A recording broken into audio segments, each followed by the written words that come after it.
Assalamualaikum warahmatullahi wabarakatuh. Perkenalkan, nama saya Lilis Karlina, saya dari kelas MB1A. Di sini saya akan mempresentasikan sedikit materi tentang bab 3, saling ketergantungan dan keuntungan dari perdagangan. Bab 3. Pertimbangan hari-hari biasa Anda. Anda bangun untuk jam alarm dibuat di Korea. Anda menuangkan sendiri jus jeruk yang terbuat dari jeruk yang ditanam di Florida. Anda mengenakan beberapa pakaian yang terbuat dari kapas yang ditanam di Georgia dan dijahit di pabrik-pabrik Thailand. Anda menonton siaran berita pagi dari New York di TV buatan Jepang. Anda berkendara ke kelas dengan mobil yang terbuat dari suku cadang yang diproduksi di tengah lusin negara yang berbeda. Setiap orang mengkonsumsi barang dan juga jasa yang dihasilkan oleh banyak orang, baik itu yang dihasilkan di negara sendiri maupun di seluruh dunia. Saling ketergantungan dalam perdagangan dibutuhkan karena keduanya saling memberi kesempatan kepada semua orang untuk menikmati barang dan jasa dengan jumlah dan keberagaman yang lebih besar. Perlu kita ingat bahwa ekonomi adalah studi tentang bagaimana masyarakat memproduksi dan mendistribusikan barang dalam upaya untuk memenuhi keinginan dan kebutuhan anggotanya. Jadi, bagaimana kita ingin memuaskan keinginan dan kebutuhan kita dalam ekonomi global? Yang pertama, kita bisa mandiri secara ekonomi.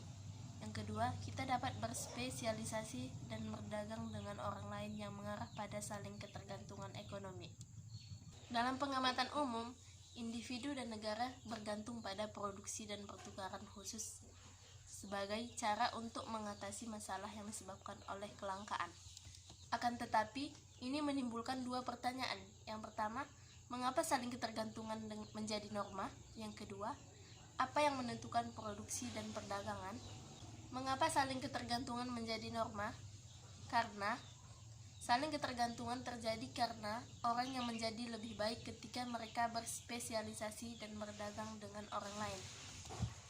Yang kedua, apa yang menentukan pola produksi dan perdagangan? Pola produksi dan perdagangan didasarkan pada perbedaan biaya peluang. Untuk memahami bagaimana orang lain selalu ketergantungan pada orang lain, di sini ada sebuah perumpamaan ekonomi kecil. Yang pertama, jika hanya dua barang, yaitu adalah kentang dan juga daging. Dan di sini hanya ada dua orang, yaitu seorang petani kentang dan juga seorang peternak sapi. Misalkan petani dan peternak sapi menghabiskan waktu selama 40 jam. Dan selama 40 jam itu mereka menghabiskan waktu untuk menanam kentang dan juga beternak sapi. Tabel ini menunjukkan waktu berapa jam mereka dalam memproduksi 1 kg barang. Yang pertama, petani memproduksi 1 kg kentang dengan waktu 10 jam. Petani memproduksi daging 1 kg dengan jangka waktu 20 jam. Sedangkan peternak di sini lebih produktif. Peternak mampu memproduksi kentang 1 kg dengan waktu 8 jam dan mampu memproduksi daging 1 kg dengan waktu 1 jam. Kolom terakhir menunjukkan berapa kilogram yang dihasilkan oleh petani dan juga peternak dalam jangka waktu 40 jam. Setelah beberapa bulan, masing-masing petani dan juga peternak hanya bisa mengkonsumsi produk mereka sendiri. Masing-masing mengkonsumsi apa yang mereka hasilkan. Seperti peternak sapi, dia hanya bisa mengkonsumsi daging bakar, daging rebus. Sedangkan petani, dia hanya bisa mengkonsumsi kentang yang dia tanam. Dan lama-kelamaan mereka pun merasa bosan dan ingin mencoba hal-hal yang lain.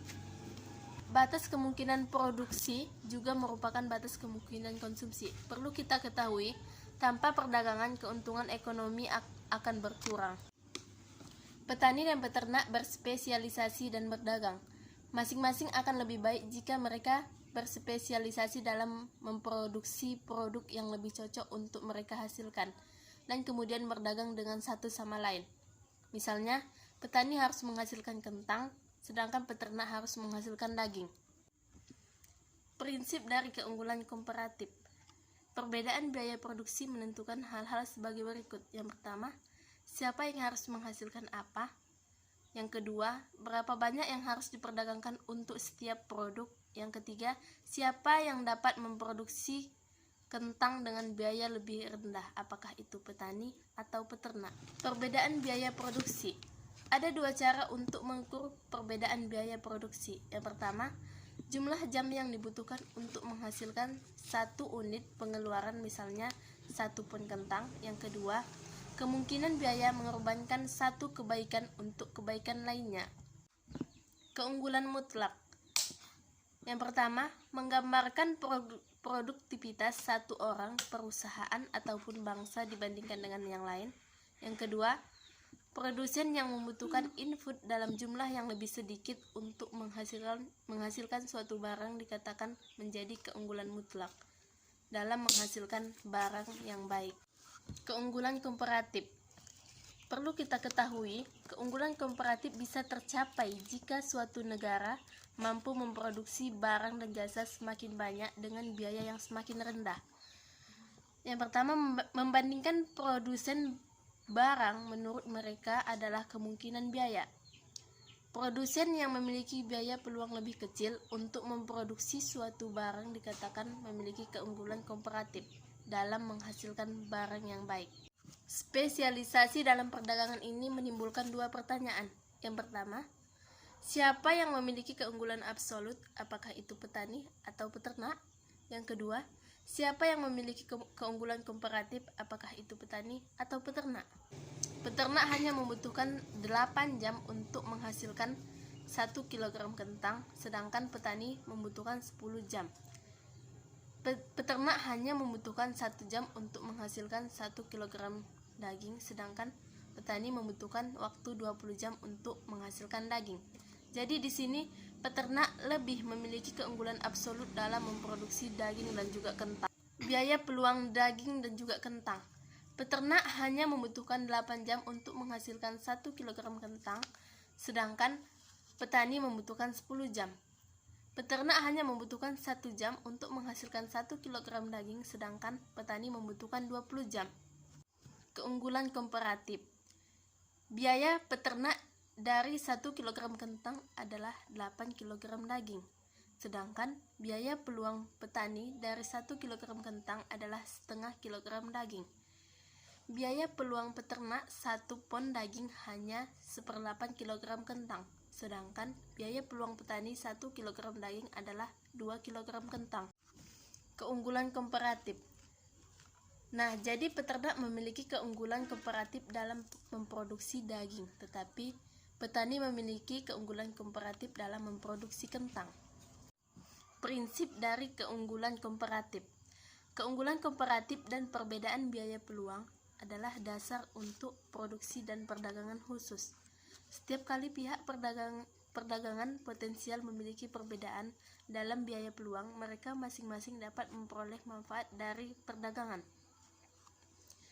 Manfaat perdagangan itu sendiri adalah perdagangan dapat menguntungkan semua orang dalam suatu masyarakat karena memungkinkan orang untuk berspesialisasi dalam kegiatan di mana mereka memiliki keunggulan komparatif. Menurut Adam Smith dalam bukunya tahun 1776 yang berjudul Penyelidikan Sifat dan Penyebab Kekayaan Bangsa, melakukan analisis terperinci tentang perdagangan dan saling ketergantungan ekonomi yang masih dipegang teguh oleh para ekonom hingga saat ini.